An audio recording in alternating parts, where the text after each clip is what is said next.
¿Por qué una exposición sobre Gabriele Munter? ¿Por qué en Madrid? Buenas tardes y muchas gracias por acudir a esta convocatoria. Muy bienvenidos. Muchas gracias, Guillermo, por tus palabras de introducción. Mi conferencia de hoy va a versar sobre las razones que nos llevaron a organizar la primera exposición monográfica de Gabriele Munter en España. Vamos a introducirnos en las bambalinas de este proyecto para descubrir los principales motivos que hicieron que tomáramos la decisión de dedicarle precisamente a ella esta temporal. Este ejercicio es ambicioso, por lo que algunos de los asuntos que voy a mencionar hoy servirán de introducción para las conferencias que se celebrarán durante las próximas semanas. Mi objetivo, que cuando acabe este encuentro tengáis ganas de ver de nuevo o ver por primera vez las pinturas de Gabriele Munter que están en la exposición y que os entren ganas de volver dentro de 7 días a la siguiente conferencia de este ciclo. La estructura que he creado es la siguiente. En primer lugar, vamos a desgranar muy brevemente el motivo por el que precisamente el Museo Thyssen era el lugar donde tenía que celebrarse esta exposición. Después, ¿por qué esta muestra debía rescatar una figura que fue esencial en el desarrollo del expresionismo alemán, pero también ir más allá? Y en tercer lugar, como ha dicho Guillermo, algo que es más mío, más específicamente relacionado con la investigación que he llevado a cabo, que es la relación de Munter y la fotografía y todo lo que averiguamos sobre ella cuando añadimos esta ecuación a la investigación sobre ella. Bueno, contestar a esta pregunta, ¿por qué Munter en Madrid y en el Thyssen? Tiene 4 razones principales, que son estas. Tenemos 4 pinturas de ella en nuestras colecciones. Una de ellas es de la colección permanente, el autorretrato. Las otras 3 están en la colección Carmen Thyssen. Y como probablemente sabéis, desde que el museo se inauguró en 1992, una de las constantes ha sido hacer exposiciones de los artistas que están dentro de nuestra colección permanente para darlos a conocer, reivindicar su obra, conocerlos mejor también nosotros dentro del propio museo, ¿no? Y desde hace unos años ese interés también se ha enfocado en reivindicar, en estudiar a las mujeres artistas. Esta colección sabéis que es una colección cerrada, es decir, nosotros no tenemos presupuesto para compras, así que estamos limitados a la hora de, como hacen otros museos, aumentar el porcentaje de artistas representados en la colección. En concreto es un 2%, pero mi objetivo personal es que por lo menos las que tenemos, las conozcamos bien, ¿no?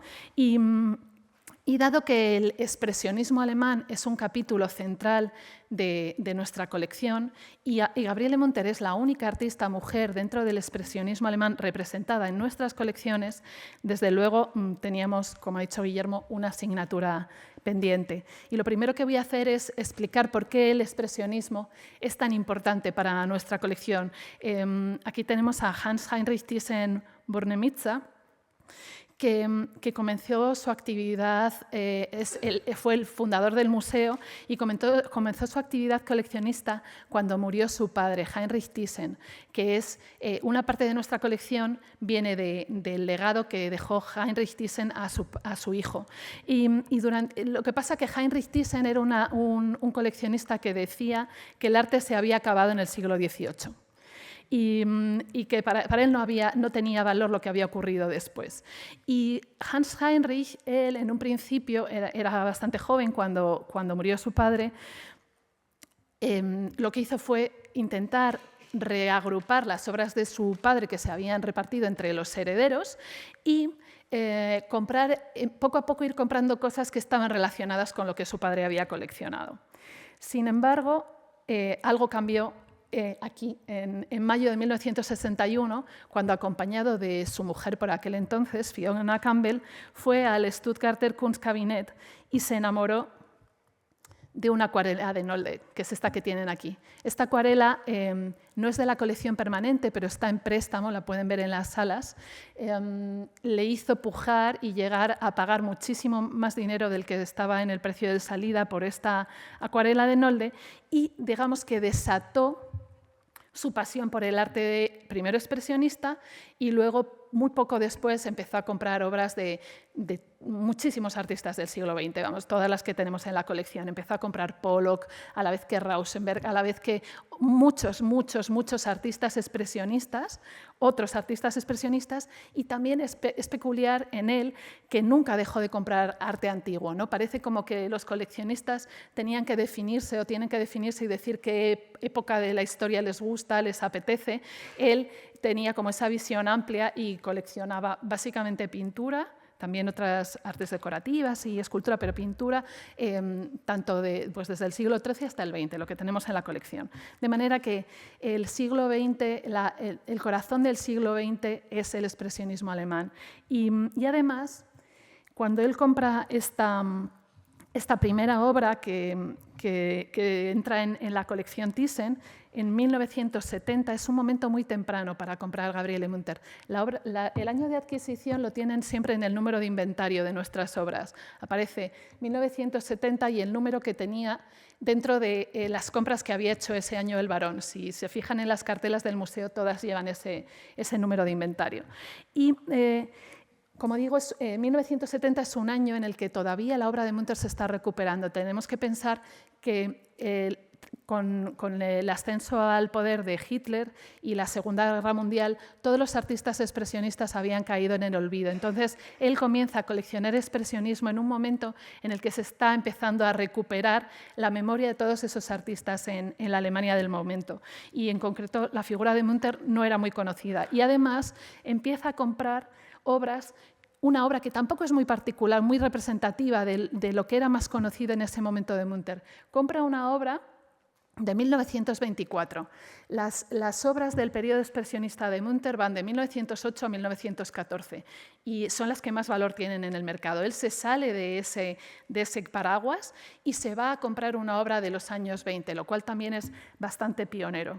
De manera que el primer objetivo era dar a conocer a una de las artistas de nuestra colección, y porque además nosotros somos la mayor colección de obras de Munter la mayor colección de obras de Munter de Europa fuera de la zona germanoparlante. Es decir, si quitamos Alemania, Suiza y Austria, somos el país de Europa, el museo de Europa con más obras de Munter. Y esta exposición es la más grande nunca organizada fuera del ámbito germano también. De manera que tenemos que estar muy orgullosos porque además ahora esta exposición después viaja a París, al Museo de Art Moderne, y el año que viene, bueno, no ya, este año, en otoño del 25, el Guggenheim de Nueva York va a presentar la obra de Munter, de manera que, en cierto sentido, nosotros también estamos siendo pioneros. Al presentarla y rescatar su nombre del olvido, la exposición reivindica también su posición clave en el desarrollo del arte de comienzos del siglo XX. Porque a finales de 1911 ella fue un miembro fundador del Jinete Azul, que junto a Die Brücke, digamos que el expresionismo alemán de principios de siglo tiene dos corrientes fundamentales, ¿no? Una tiene sede en Dresde y luego Berlín, que son los artistas del Puente, Die Brücke en alemán, y otro núcleo tiene su base en Múnich y es el Jinete Azul de Blaue Reiter, ¿no? Es lo que tenemos en pantalla. A pesar de que la historia nos ha llegado mucho más simplificada, quizá porque el propio Kandinsky reescribió su historia y como era la figura más conocida, nos ha llegado a la historia como la contó él. Kandinsky dijo: el Jinete Azul éramos dos, Franz Marc y yo. Franz Marc es el que tiene sentado en el taburete en la foto de la derecha. Como ven, estas dos fotos son casi simétricas, lo único que cambia es una figura, ¿no? En una de las fotos está Wassily Kandinsky, que esa fotografía ha sido tomada por Gabriele Munter. En la otra, a quien tenemos es a Gabriele Munter y es Wassily Kandinsky el que ha hecho la foto, ¿no? todavía lo del selfie no se había inventado, y es la manera que tienen ellos de demostrar con este grupo, esta reunión del grupo El Jinete Azul, pues una serie de miembros, no están todos, faltan algunos, que fueron muy relevantes para el Jinete Azul. Pero es que además, no solamente es que fue miembro de esta agrupación, sino que ya desde 1908 había participado en la revolución que comenzó durante ese verano de 1908, en este pueblo que se llama Murnau. Es un pueblo que está a 1 hora de Múnich en tren y que está en las estribaciones de los Alpes. Y es el lugar en el que de pronto un grupo de 4 artistas, de estar pintando en un estilo impresionista tardío, da el salto y comienza a pintar obras expresionistas. Una de esas 4 pintores era Gabriele Munter. Los otros eran... Uno de ellos era Vasily Kandinsky. Aquí tienen una obra de Vasily Kandinsky de este mismo momento, una obra de Munter que está en la exposición. Y los otros 2 artistas son Alexei von Jawlensky y Marianne von Berezkin, que también eran artistas como Kandinsky de origen ruso, pero que también estaban asentados en Múnich. Kandinsky y Munter se habían conocido en 1902 y desde ese momento habían unido sus destinos tanto personales como artísticos y aquí en este momento de pronto evolucionan, ¿no? Y cuenta Munter en una crónica retrospectiva: habíamos descubierto Murnau durante una excursión y le recomendamos el enclave a Jawlensky y Berezkin, y ellos nos propusieron volver juntos. Nos hospedamos en el Grisbräu y nos encantó. Aquí vemos el Grisbräu, es una posada que todavía existe hoy en día, y las primeras pinturas que ellos hacen de Murnau es desde la ventana, todavía como que parece que no se atreven a bajar, pero ya están en ese momento de cambio en su pintura. ¿Y qué están haciendo? Pues ella dice, continúa: tras un breve periodo de agonía, di un gran salto, de pintar la naturaleza de forma más o menos impresionista, esto quiere decir intentando reproducir la realidad, a sentir un contenido, a abstraer, a plasmar un extracto. ¿Qué es lo que está haciendo Munter? ¿Y qué es lo que está haciendo Kandinsky al mismo tiempo? Están intentando reducir la realidad, crear una síntesis de la realidad. Y además están intentando que a través del color expresar algo de las emociones que ellos tienen dentro. Digamos que la gran revolución está sobre todo en eso, en el color, en que el color ya no tiene que reproducir la realidad, sino que el color se libera para expresar otros digamos, llevarnos en otros caminos. ¿Qué había pasado? Estos 4 artistas están trabajando en comunidad.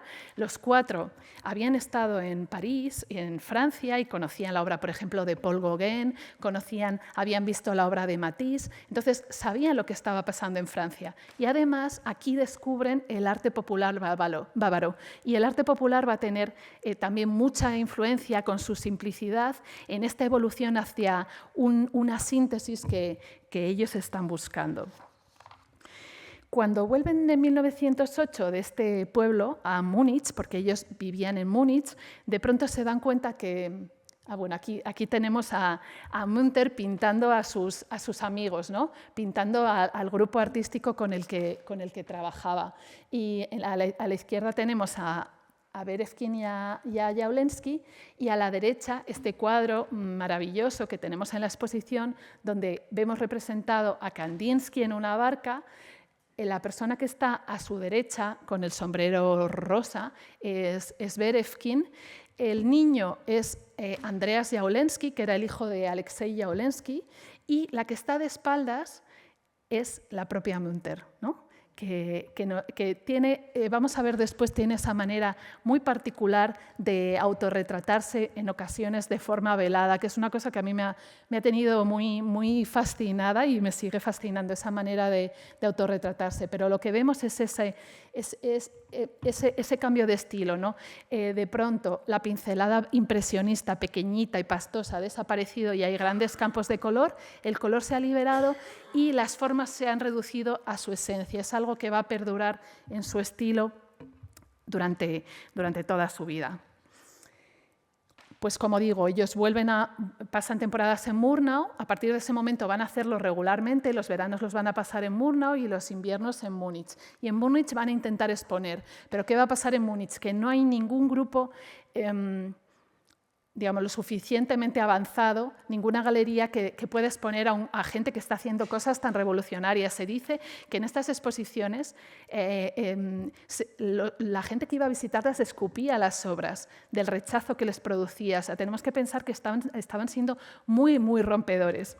Y entonces ellos fundan, y Munter es una de las fundadoras, la nueva Asociación de Artistas de Múnich en 1909, que es el antecedente directo del Jinete Azul. Y no solamente hay artistas plásticos, sino que también involucran a historiadores, a bailarines, a músicos, a escritores, que defendían, y cito, que el artista, además de las impresiones que recibe del mundo exterior, de la naturaleza, está constantemente recogiendo experiencias de un mundo interior y que lo que tiene que hacer en sus obras es digamos, expresar la interpenetración de todas esas experiencias, ¿no? Ahí es donde entra en juego el color. Y todo hacerlo liberándose de la trivialidad de todo lo trivial, ¿no? Quedarse solo con lo necesario. O sea, que tenemos dos elementos, el color y la síntesis. Esta exposición, esta nueva Asociación de Artistas de Múnich se celebró con cierta normalidad durante 2 años, pero enseguida, claro, cuando uno tiene como premisa que cada artista tiene que seguir su instinto interior, que es lo que están defendiendo los artistas de la nueva Asociación de Múnich, de pronto los caminos divergen, ¿no? Y de pronto Kandinsky fue cada vez más hacia la abstracción. Y cuando en 1911 plantea a la nueva Asociación de Artistas de Múnich esta obra, que es la Composición 5, algunos artistas del grupo más tradicionalistas le dicen que no, que esa obra que no la va a exponer, y además ponen un argumento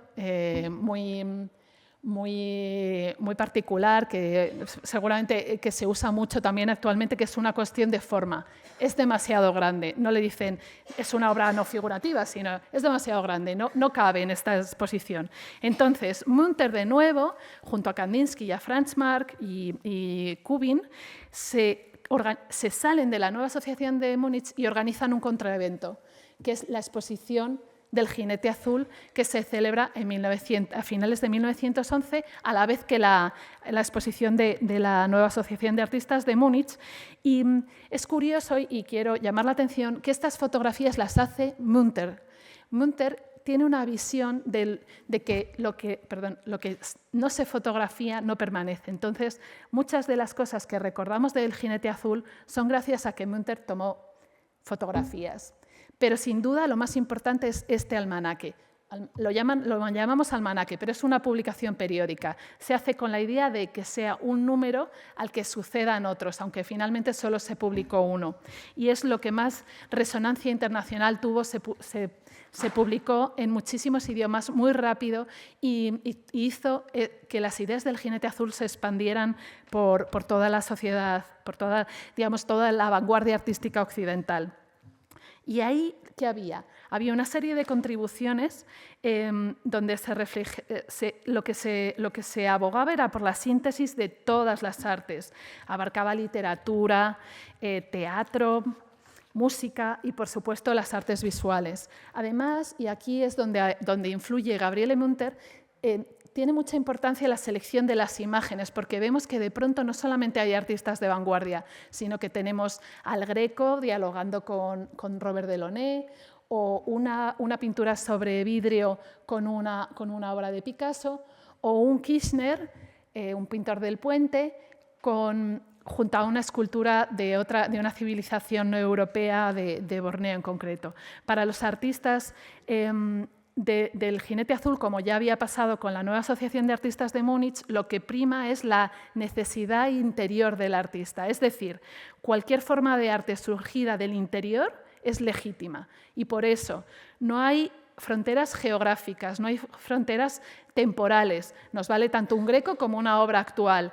Nos vale cualquier expresión artística independientemente de su origen. Por eso les interesa el arte infantil, por eso les interesa el arte popular, y es algo que en la exposición se ve muy bien, ese interés de Gabriele Munter por el arte popular y por el arte infantil en concreto, ¿no? Y sobre este corazón de la muestra va a hablar Mercedes Valdivieso en su próxima conferencia la semana que viene, ¿no? Sobre esta faceta de Gabriele Munter como la amazona azul. Pero nosotros no nos podíamos quedar ahí. La exposición no se podía reducir únicamente a esos años. Y aquí tenemos podemos ver visualmente la vida de Munter y lo que significaron esos años expresionistas, ¿no? Vemos que los años expresionistas del Jinete Azul van de 1908 a 1914, o sea, son apenas 5 años de su vida. Con Kandinsky estuvo 15 años y, sin embargo, ya vivió un montón de años, ¿no? Desde 1877 hasta 1962. Son más de 6 décadas de creación y además de reivindicarla como la gran artista expresionista que fue, también queríamos aprovechar para mostrar lo que había pasado antes y después, ¿no?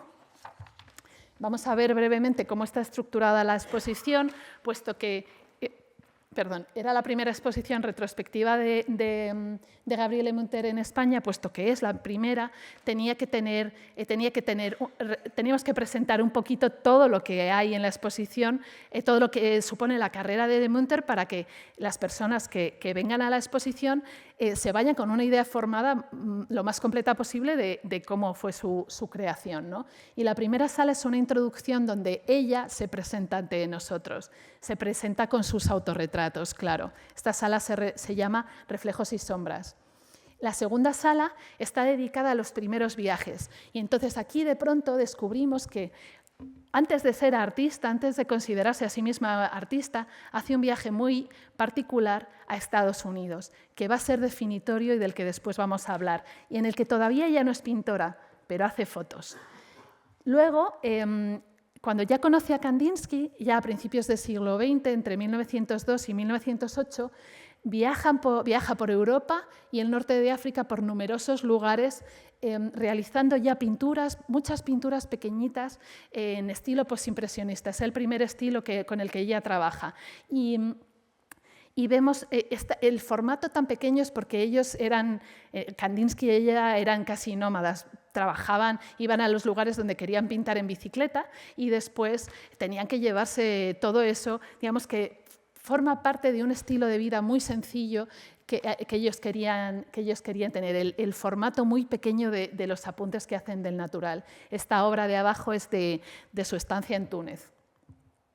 Y luego hay digamos que el corazón de la muestra está dedicado al expresionismo, a los años en los que ella es líder del expresionismo. Hay una primera sala dedicada al paisaje, una segunda sala dedicada a los retratos, una tercera sala dedicada a los interiores y las naturalezas muertas, y la cuarta sala es donde se ve esa relación, como es una artista, pero no es una artista aislada, es una artista que se relaciona con la vanguardia de su época, que está trabajando codo con codo con los principales artistas del momento y que además está teniendo éxito individualmente, está haciendo exposiciones de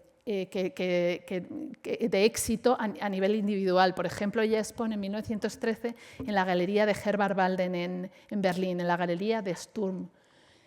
Y luego, el final de la exposición son otras 2 salas donde vamos más allá de esa época con Kandinsky. Tenemos una sala dedicada al exilio en Escandinavia, que es cuando en 1914 estalla la Primera Guerra Mundial. Kandinsky y Munter no pueden vivir juntos porque ellos nunca se han casado y son ciudadanos de países enemigos. Él es ruso y ella es alemana. De manera que Munter elige un país neutral donde puedan vivir los dos. Y ese país es primero Suecia y luego Dinamarca. Lo que pasa es que Kandinsky nunca se va a reunir con ella verdaderamente, sino que solamente va a pasar con ella una temporada corta y luego ella va a quedarse esperando a ese Kandinsky que nunca va a llegar, pero las obras que realiza son muy interesantes y ella tiene mucho éxito en Escandinavia, y ahí en esa sala lo podemos ver. Y por último, la sala 8 está dedicada al regreso a Alemania, cuando ella de pronto tiene que volver a hacer su vida. De pronto su pareja ha desaparecido, Kandinsky se entera cuando vuelve a Alemania que se ha casado y ha tenido un hijo. Muchos de sus amigos han muerto, otros han abandonado Alemania, entonces ella tiene que volver a hacer su círculo de amistades, tiene que crearse otra vez digamos, un hueco, y entonces tenemos la obra de arriba está relacionada con un momento en el que ella se vincula en los años 20 a la nueva objetividad, y la obra de abajo, la otra parte de la sala, está dedicada a partir de 1931. Ella decide volver a Murnau e instalarse en el sitio donde había vivido, donde se había producido ese gran cambio artístico, y desde entonces hasta su muerte vive en este pueblito bávaro. Y lo último es un epílogo que es un breve documental sobre su vida. Para que tengáis una idea de hasta qué punto enseñar su obra tardía es novedoso, estas obras de los años 20 no se expusieron nunca hasta 2017 y ni siquiera tenían marco, estaban en la Fundación del Artista y nunca habían visto la luz. Y ahora, desde eso apenas no han pasado ni 10 años, algunas de ellas se han convertido en obras maestras del artista que se prestan para todas las exposiciones y que incluso llegan a ser portadas de catálogo, como en esta ocasión.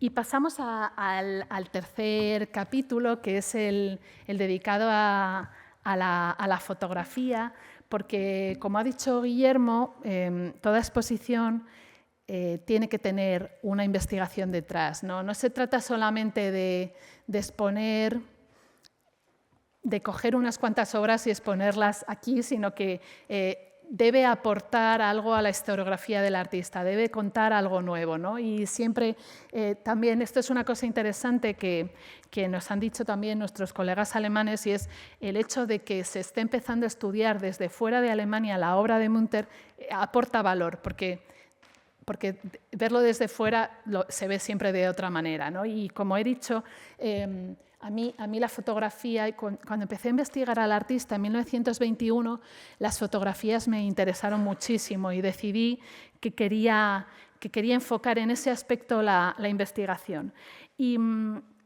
Y creo que la fotografía nos permite conocer a Munter desde muchos ángulos. Nos permite conocerla como artista, pero también como persona. Y nos permite contextualizarla a nivel histórico, pero también social. Podemos también entender muchos de sus postulados artísticos y vitales gracias a la fotografía. Y uno de los elementos que aquí tienen una imagen de la sala 2, que sabemos es que la fotografía se puede casi afirmar que su carrera como artista se vio condicionada por un viaje que hizo a Estados Unidos a finales del siglo XIX.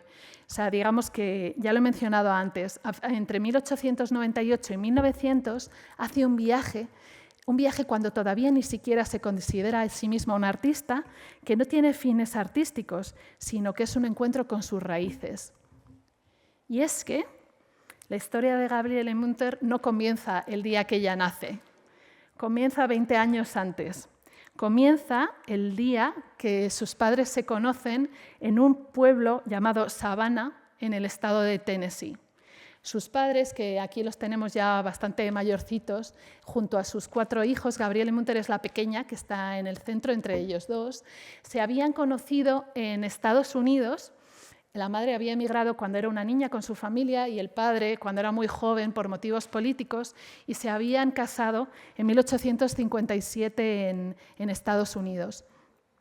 Y aunque sus hijos nacieron en Alemania, sus 4 hijos, porque el matrimonio se vio forzado al volver a Alemania durante la Guerra de Secesión americana, siempre la familia tuvo una conexión muy fuerte con Estados Unidos, principalmente por la madre.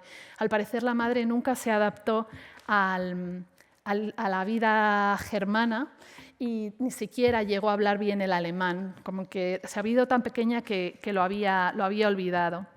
El padre muere cuando ella es una niña y la madre cuando tiene 20 años. Y entonces es cuando todas esas historias, todos esos cuentos que le había leído su madre de Estados Unidos, ella los puede experimentar verdaderamente, porque con su hermana, que vemos ahí, junto a su hermana Amy, que era mayor que ella, se embarcan y se van a Estados Unidos.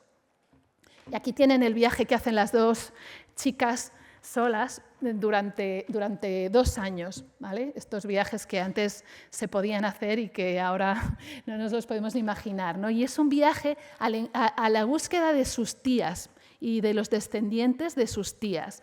Vemos que llegan a Nueva York y se van metiendo cada vez más hacia el oeste, de San Luis en Missouri a Murrayfield en Arkansas, y de ahí pasan a Texas hasta llegar a lugares tan remotos como Plainview, que sabemos que se habían fundado tan solo 10 años antes. O sea, ella cuenta que era un pueblo con una sola calle que ni siquiera estaba asfaltada, ¿no? Imaginaos lo que debió de suponer para una alemana de clase media alta de pronto encontrarse en ese entorno, ¿no?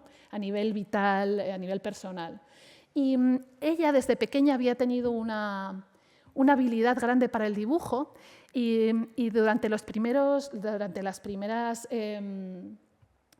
semanas se dedicó a plasmar sobre el papel lo que veía, ¿no? Y siempre le habían interesado mucho los retratos, y estos son personas de su familia. Pero en un momento dado cae en sus manos una cámara Kodak. Ahora sabemos, desde hace muy poco se sabe que se la compra ella, que debe haber conocido a alguien que tiene una cámara Kodak y decide comprársela a ella. Y entonces, en lugar digamos que el dibujo siempre había sido para ella como una especie de diario visual donde iba plasmando todo lo que llamaba su atención. Y de pronto, ella dice, empezaría a tomar fotografías en lugar de dibujar. Digamos que reemplaza la fotografía, el papel que había tenido el dibujo hasta ese momento, ¿no? Y es muy importante que pensemos que es que hacía apenas 10 años que se habían inventado estas cámaras portátiles que había inventado un señor muy listo que se llamaba George Eastman, que es el fundador de Kodak, y que hasta ese momento las cámaras eran pesadas, tenían trípode, tenían unas, en lugar de los carretes que tenía de celulosa que tenían las Kodak, tenían placas de cristal. Eran aparatos carísimos que solamente estaban al alcance de una minoría y que además, como digo, había que transportarlo casi con maquinaria, con mulas, ¿no?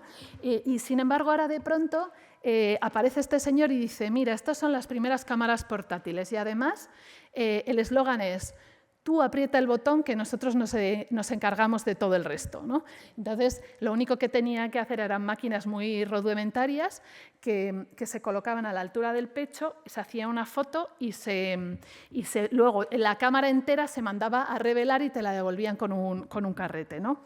Entonces, cuando ella llega a Estados Unidos, en Europa este fenómeno todavía está solo empezando, pero en Estados Unidos está expandiéndose a muchísima velocidad, porque este señor, además,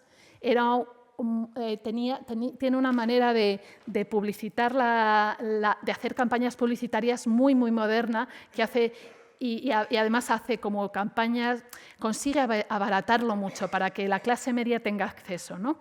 Entonces, a mí me interesa mucho este hecho de que Gabriele Munter llegase a Estados Unidos con toda esa predisposición, de todo ese bagaje de una historia familiar que la conectaba con el país, porque de alguna forma la predispone a estar abierta a todo lo que encuentra allí. Y la fotografía, sin duda, es una de las cosas a las que se ve expuesta, ¿no? Entonces, de pronto descubrimos que nosotros que podíamos pensar que Gabriele Munter era una pintora alemana, vinculada además a 2 lugares, ¿no? A Múnich y a Murnau, pues no es tan provinciana ni tan alemana como pensábamos, sino que no solamente está vinculada con Estados Unidos, sino que, como hemos visto en ese recorrido rápido que hemos hecho, es una artista que habla muchísimos idiomas, los aprende con facilidad, viaja a numerosos lugares y se adapta en esos lugares, de manera que nos hace gracias a estas fotos de Estados Unidos podemos ver a Munter desde otro lugar, ¿no? Desde una artista que tiene una conciencia, que tiene un origen casi transnacional. Pero es que además, como digo, George Eastman hace que la fotografía pueda ser considerada también para Munter como un instrumento para definir su identidad a otros niveles, ¿no? Y es que es relevante que para muchas mujeres de finales del siglo XIX y comienzos del XX, una cámara fotográfica se convirtió en símbolo de libertad y emancipación femenina, ¿no? Y aquí tenemos esta campaña publicitaria que hace George Eastman, que se llama La chica Kodak, las Kodak Girl, que por primera vez convierte a las mujeres en el sujeto de un anuncio, no en el objeto, no aparecen como adornos, sino que son las que lo protagonizan. Es verdad que es un arma de doble filo, porque claro, el hecho de que sea una mujer joven hace que es el símbolo de lo simple que es el funcionamiento, ¿no? O sea, esto solamente lo puede usar hasta una mujer lo puede hacer bien, ¿no? Digamos. Pero, por otro lado, está apropiándose de una serie es un momento muy próspero para la sociedad norteamericana en que las mujeres cada vez tienen más protagonismo en el espacio público y entonces él consigue crear una fuerte asociación entre este invento, entre la fotografía portátil y las libertades que se asocian a la nueva mujer, a esa new woman, a ese nuevo concepto de mujer, pensar que es el momento en el que están surgiendo están en boga, hay muchas sufragistas, se está luchando por el derecho al voto y la protagonista del anuncio es una mujer joven, independiente, elegante, vestida a la moda y que viaja, ¿no? Aquí tenemos se sabe que hasta hicieron soportes para que las bicicletas tuviesen estas cámaras portátiles y aquí en la imagen de la derecha vemos como esta mujer que viaja sola, que lleva su equipaje, bueno, no sé, en realidad puede que tenga una ayudante detrás, una señora llevándole las maletas, pero bueno, en cualquier caso tiene una cámara, ¿no? Evidentemente está dirigida a una determinada clase social, ¿no? A la que pertenecía Munter. Y aunque no sabemos claramente a ciencia cierta si Munter tuvo acceso a esta propaganda, es muy probable por la popularidad que alcanzó, ¿no? Esta chica Kodak durante muchas décadas en Estados Unidos y luego también en Europa. Y de ser así, aquí tenemos a Gabriele Munter, tuvo que sentirse directamente interpelada por esta campaña, ¿no? La futura artista era una viajera internacional que había cruzado el Atlántico sin compañía masculina y que ahora se adentraba en el continente americano. Además, en consonancia con lo que se estaba percibiendo en la sociedad estadounidense, su educación había sido menos restrictiva, quizá porque su madre venía de Estados Unidos. Amaba montar en bicicleta, ¿no? El hecho de montar en bicicleta, de hacer deporte, es uno de los símbolos más claros del deseo de emancipación de las mujeres en el siglo XIX. Y una de las señales, además, es que para montar en bicicleta se necesita una reforma en el vestir, porque no puedes llevar corsé y montar en bicicleta, ¿no? Entonces, digamos que vemos como además la fotografía, no solamente la fotografía hecha por ella, sino la que le hacen otros, se convierte le ayuda a construir su identidad y cómo además la cámara se convierte en testimonio de su modernidad, ¿no? Ella, digamos, que asume ese valor reivindicativo que tiene la cámara porque se percibe como una de las actividades que hacen las mujeres que buscan independencia y emancipación. Pero es que la cámara, además, como he dicho, Munter tiene acceso a la cámara en un momento súper temprano de su carrera. Este dibujo es de 1892, o sea, cuando tenía 15 años. Esta foto es de cuando fui a la Fundación de Múnich y tuve la suerte de que me dejaran pasar una semana entera mirando los cuadernos de apuntes de Munter. Hay como más de 130 cuadernos y en ella se ve todo el proceso creativo del artista. Lo que, como he dicho, es un diario, ¿no? Para ella el dibujar es una manera de expresarse y refleja su cotidianidad. Bueno, como digo, ella tenía, hasta que le regalan la cámara, ella todavía no se consideraba una artista y tenía una habilidad para el dibujo, pero sin más. Cuando llega a Estados Unidos y empieza a hacer las fotos, tenemos que decir que ella nunca las considera una herramienta artística. Para ella son recuerdos de un momento vital y no lo reivindica, nunca las expone. Para ella es una amateur, ¿vale? Pero y durante años las fotos tampoco se habían valorado tanto, se veían como un reflejo de su viaje a Estados Unidos sin más. Pero cada vez están cobrando más relevancia dentro de su corpus artístico. Y igualmente ha ocurrido con la obra de otros artistas. Aquí tenemos una foto de Pierre Bonnard, del pintor francés Pierre Bonnard, haciéndole a su vez, vemos que él está haciendo una foto a Edouard Vuillard, que tiene una Kodak en sus manos, ¿no? Están haciéndose mutuamente una foto cada uno a su amigo, ¿no? Están los dos en Venecia, junto a Roussel, que también era otro artista, y el hecho de que, digamos, que se esté poniendo en valor la obra de otros artistas, como por ejemplo estos artistas, los Navís, que en el mismo momento, a la vez que pintaban, estaban experimentando con la cámara, ha hecho que la obra fotográfica de Munter vaya ganando cada vez más valor. Sin embargo, hay una diferencia fundamental entre lo que hacían los Navís y lo que le pasó con Munter. Y es que los Navís, cuando empiezan a experimentar la cámara, es la misma fecha que ella estaba en Estados Unidos, 1899. Ellos sí que eran artistas consolidados. Ellos ya tenían una carrera y empiezan a experimentar a la vez que pintan. Pero Munter no. Munter, como hemos dicho, tiene contacto, es un contacto muy incipiente y además Munter es una mujer que no puede ir a la Academia de Bellas Artes porque todavía las mujeres no pueden acceder a las Academias de Bellas Artes en este momento. Entonces, la fotografía tiene un carácter casi fundacional y además, bueno, durante este tiempo que he estado investigando, dándole vueltas, he intentado ver si había habido otros artistas o otras artistas que hubiesen tenido una experiencia similar a la de Munter, que de pronto hubiese caído en sus manos una cámara fotográfica y que posteriormente hubiesen pasado a ser pintores o pintoras, pero no he encontrado nada, de manera que es como un caso muy, muy especial.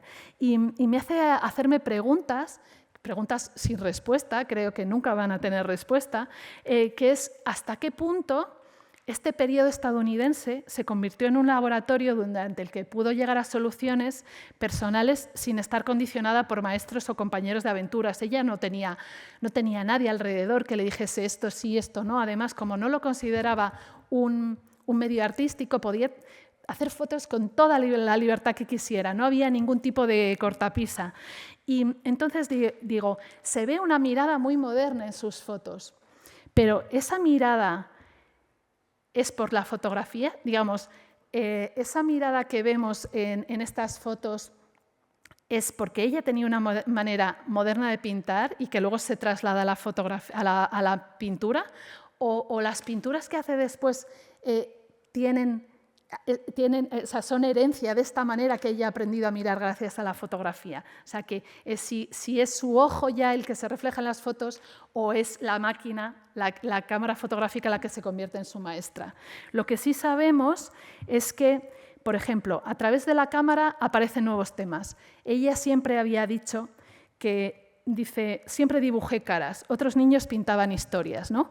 Y de pronto en sus fotos siguen apareciendo caras, hay un interés por el ser humano, Pero también aparecen interiores, que luego las naturalezas muertas van a ser una de sus temas principales. Aquí el otro día, hablando con las comisarias del Guggenheim, me preguntaban si esto no podría ser un árbol de Navidad, porque decían, es que claro, en Texas no hay abetos, entonces a lo mejor estos alemanes estaban intentando hacer un árbol de Navidad con lo que tenían al alcance. Pues puede ser, no creo que lo sepamos tampoco nunca. O interés por la tecnología, o por supuesto los paisajes, que siempre van a estar a partir de este momento en su obra. Pero también hay una continuidad a nivel compositivo que luego se va a ver reflejada. Todos estos temas de los que he hablado van a aparecer luego en la pintura.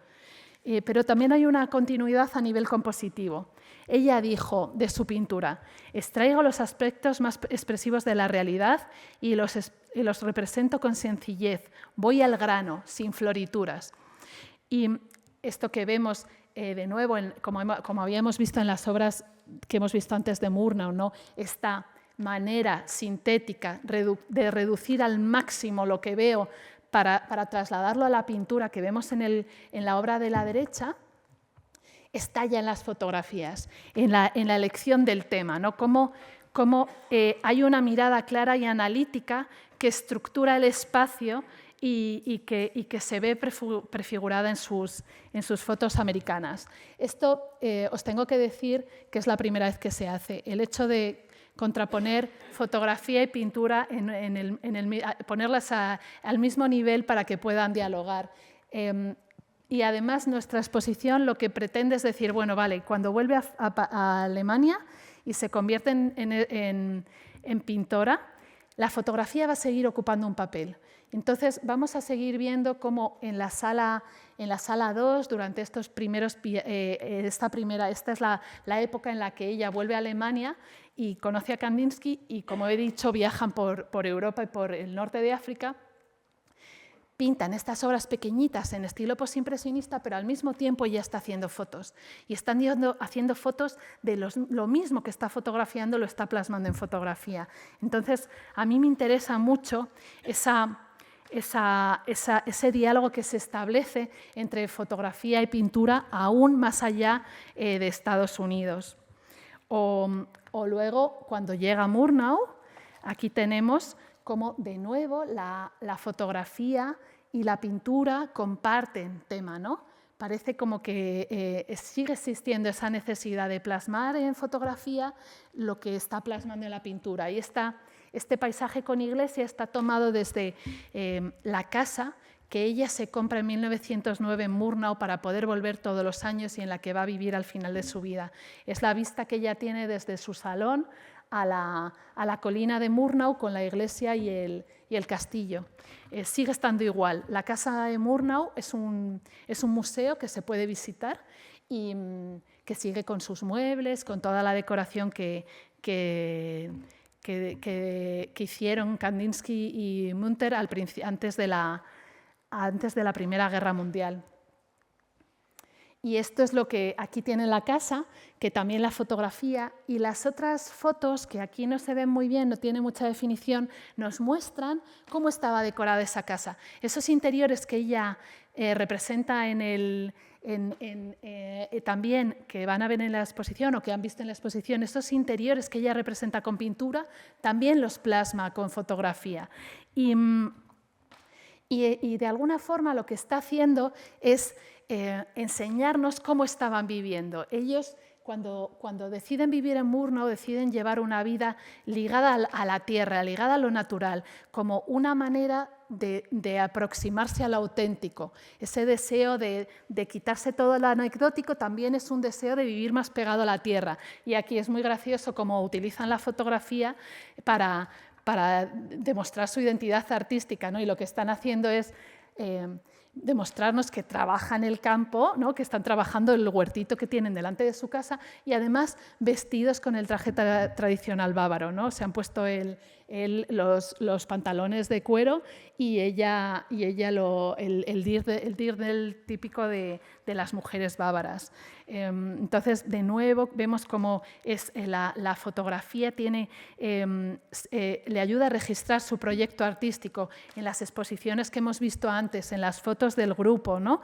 Y aquí en su escenificación como campesinos. Y por último, para terminar, me gustaría acabar con otra faceta que ya se ve prefigurada en sus fotografías, que es una manera de autorretratarse muy particular. Y aquí, si se fijan en estas fotos, si os fijáis en estas fotos, veréis cómo la futura pintora está integrando su autorretrato en forma de sombra en el primer plano, ¿no? Esto es verdad que es un error muy típico de amateurs, muy típico de la fotografía. A ti te han dicho que te tienes que poner de espaldas al sol para evitar un contraluz, y entonces lo que pasa inmediatamente es que tu sombra se proyecta en el primer plano. Pero aparecen tantas fotos que los historiadores especialistas en fotografía que han hablado sobre ellas piensan que probablemente es intencionado. Y es muy bonito porque vemos cómo sostenía la cámara, ¿no? Es muy difícil con esa cámara tan rudimentaria y a esta distancia, ¿no? El visor está aquí, y poder hacer las fotos tan maravillosas que hizo Munter.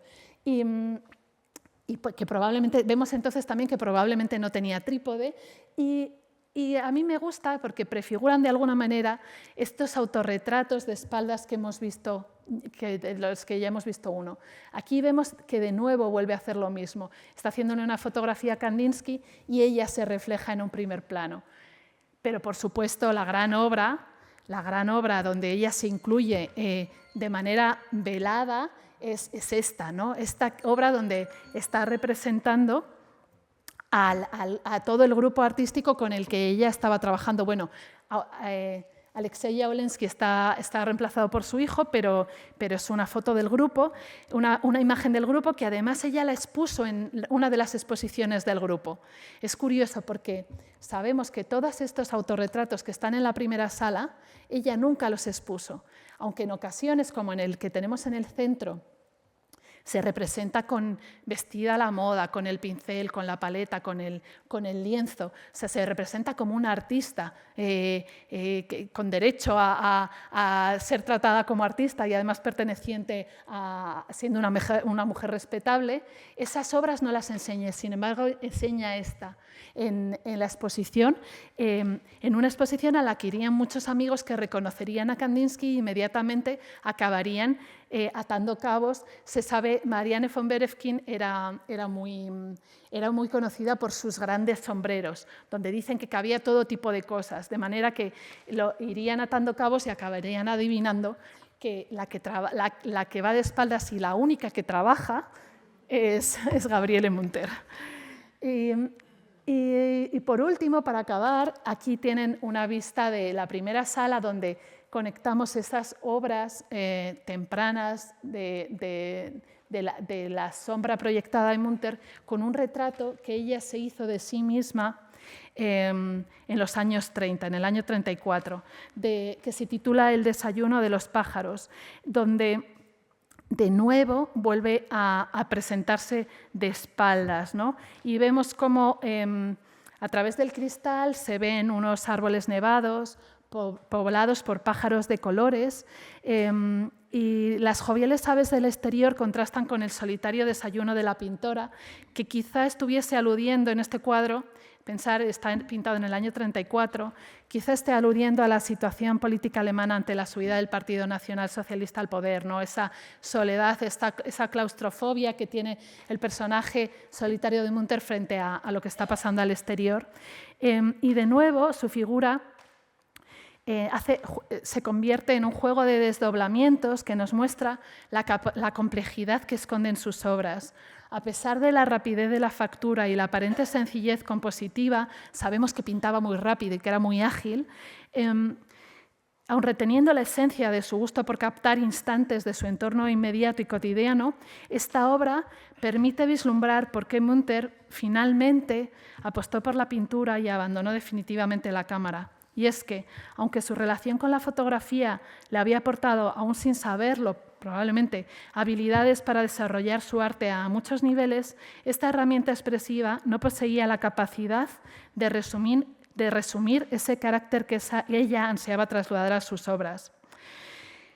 Ella siempre quiso plasmar un extracto y eso solamente se podía hacer con la pintura, ¿no? La pintura para ella es la expresión plástica de un símbolo que ella ha visto, ¿no? Ella ve, ella capta distintos instantes, los sintetiza en su cerebro, pasa por el interior, esa necesidad interior de la que hablábamos antes, y luego sobre el lienzo solo capta lo esencial. Muchas gracias.